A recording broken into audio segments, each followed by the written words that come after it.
principaux. Le Premier ministre Abiy a indiqué que les efforts actuellement déployés par l'Éthiopie pour atteindre la souveraineté alimentaire portaient leurs fruits.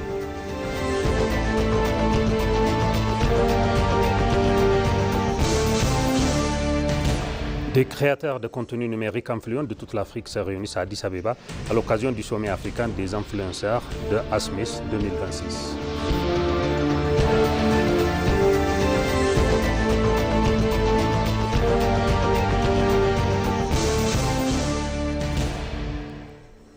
Bienvenue chers téléspectateurs pour le journal d'aujourd'hui présenté par Moubarak Moussa. Le Premier ministre Abiy Ahmed a indiqué que les efforts actuellement déployés par l'Éthiopie pour atteindre la souveraineté alimentaire portaient leurs fruits, soulignant les initiatives en cours visant à accroître la production de blé dans le pays.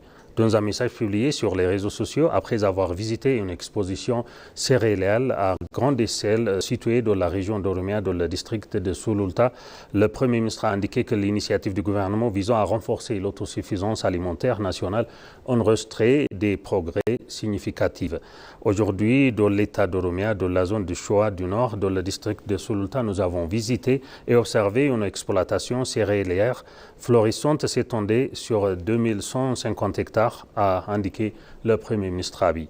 Il a souligné que la campagne pour la souveraineté alimentaire de l'Éthiopie lancée pour réduire la dépendance vis-à-vis des importations alimentaires et stimuler la productivité agricole nationale continue de donner des résultats encourageants grâce à l'expansion des projets de culture du blé et à travers le pays.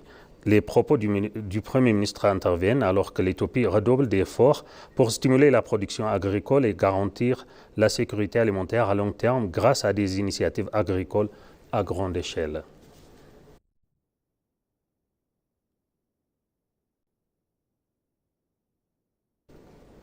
Le Premier ministre Abiy Ahmed et le Premier ministre néerlandais Rob Jetten ont mercredi un entretien téléphonique fructueux au cours duquel ils ont exprimé les moyens de renforcer les partenariats de longue date entre les deux pays.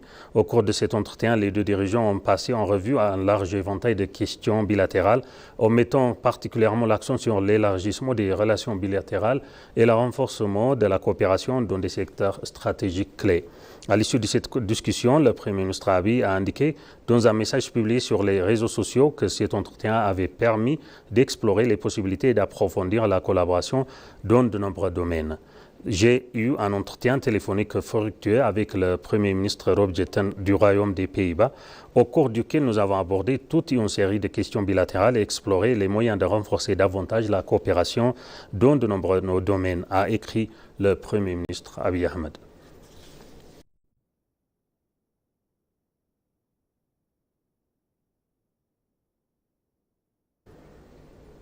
Divers projets de développement garantissant le bien-être socio-économique de la population de la zone urbaine de l'État régional de Somalie ont été inaugurés et mis en service.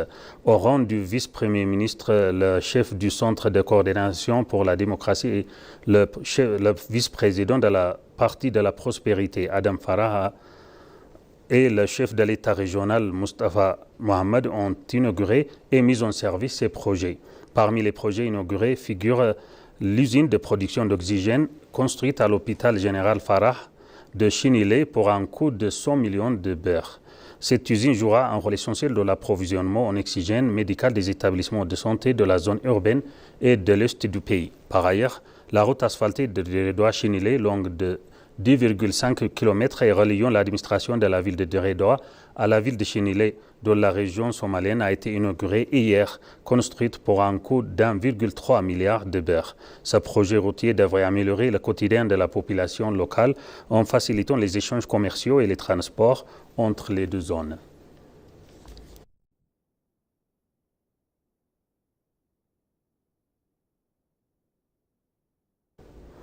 L'Éthiopie a inauguré le deuxième forum africain sur la finance souveraine, réunion des décideurs politiques et des responsables financiers de haut niveau avant d'aborder la question de la vulnérabilité croissante à la dette et du resserrement des marges de manœuvre budgétaires sur le commerce. Le forum est organisé conjointement par la Commission économique des Nations Unies pour l'Afrique et FCD Africa.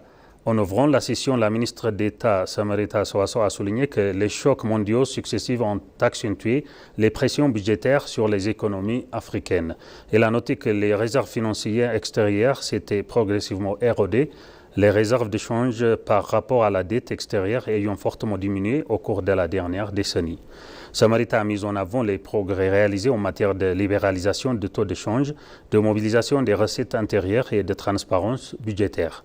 Elle a appelé à une action coordonnée pour réduire les coûts d'emprunt, renforcer les marchés de capitaux nationaux et accroître les financements concessionnels. Le secrétaire exécutif de la CEA, Claver Guetete, a décrit le forum comme une plateforme pour des réformes urgentes et durables. Le directeur général de FSD, Africa, Marc Napier, a mis en lumière les liens entre dette, financement climatique et réforme de marche.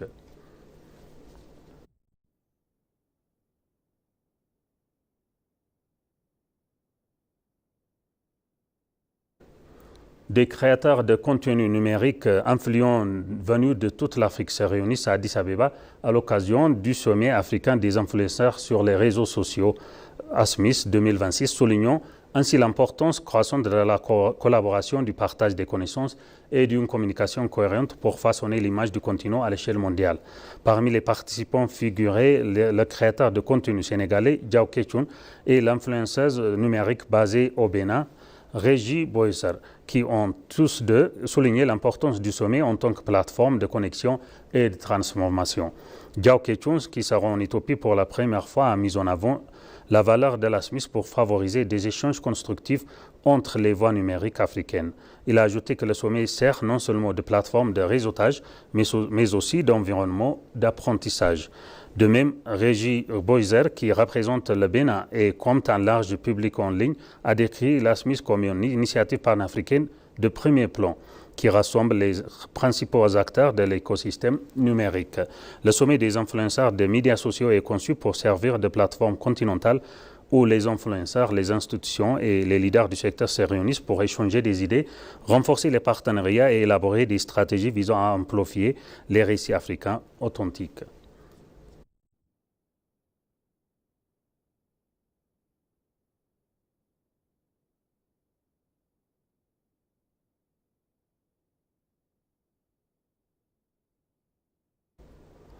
L'Université d'Addis Abeba a annoncé son intention d'intensifier ses efforts de recherche et de développement, plaçant ainsi l'innovation au cœur du programme de transformation économique de l'Éthiopie. Cette annonce coïncide avec le lancement par l'Université de sa semaine annuelle de la recherche, de l'innovation et d'exposition placée sous le thème « Améliorer l'éducation par la recherche, la numérisation, l'innovation et la collaboration avec l'industrie ».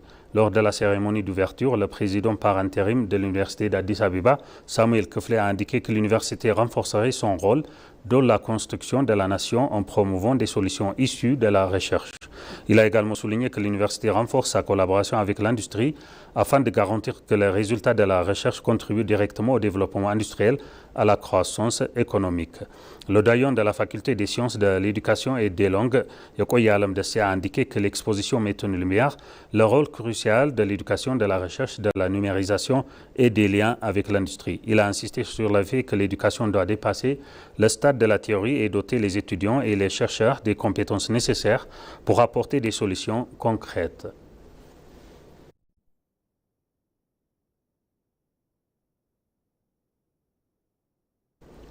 Le PDG de la Société de développement des parcs industriels, Fessaye Tagasso, a sollicité l'appui de l'ambassade de Chine en Éthiopie afin d'attirer des investisseurs chinois compétents dans les zones économiques spéciales.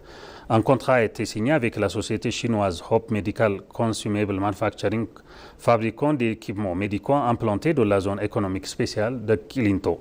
Lors de la cérémonie de signature, le PDG de la société, Fessaye Tagasso, a demandé à l'ambassade de renforcer son soutien pour permettre aux investisseurs chinois d'investir dans le secteur pharmaceutique.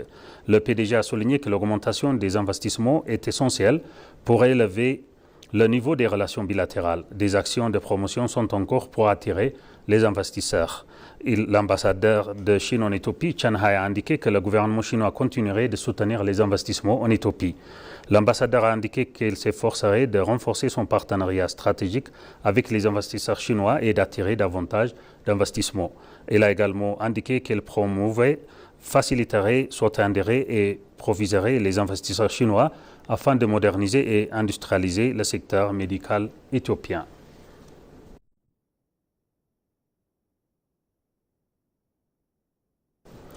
La maire de la ville d'Addis Abeba, Adanecha Abebe, a indiqué que les projets de développement axés sur l'humain d'Addis Abeba ont produit des résultats significatifs et concrets en matière d'emploi des résidents. La maire Adanecha Abebe a organisé et remis des postes de travail à des groupes formés dans différentes sous-villes afin de garantir l'emploi des citoyens. À l'occasion, la maire a affirmé que l'administration municipale mène des actions efficaces pour assurer l'égalité d'accès à l'emploi pour tous les résidents.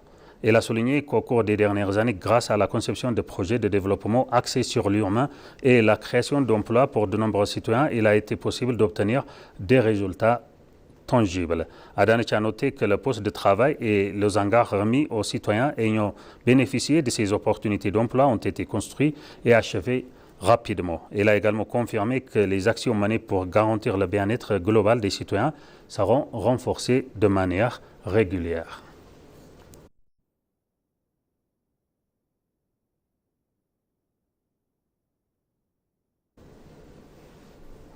Et maintenant, je vous rappelle les titres principaux.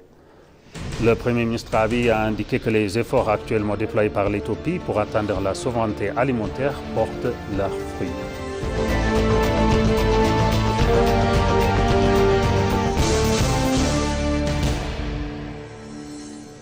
Des créateurs de contenu numérique influents de toute l'Afrique se réunissent à Addis Abeba à l'occasion du sommet africain des influenceurs. Ainsi s'achève, chers téléspectateurs, le journal d'aujourd'hui. Merci de nous avoir suivis. Excellente suite de programme. Bonne journée.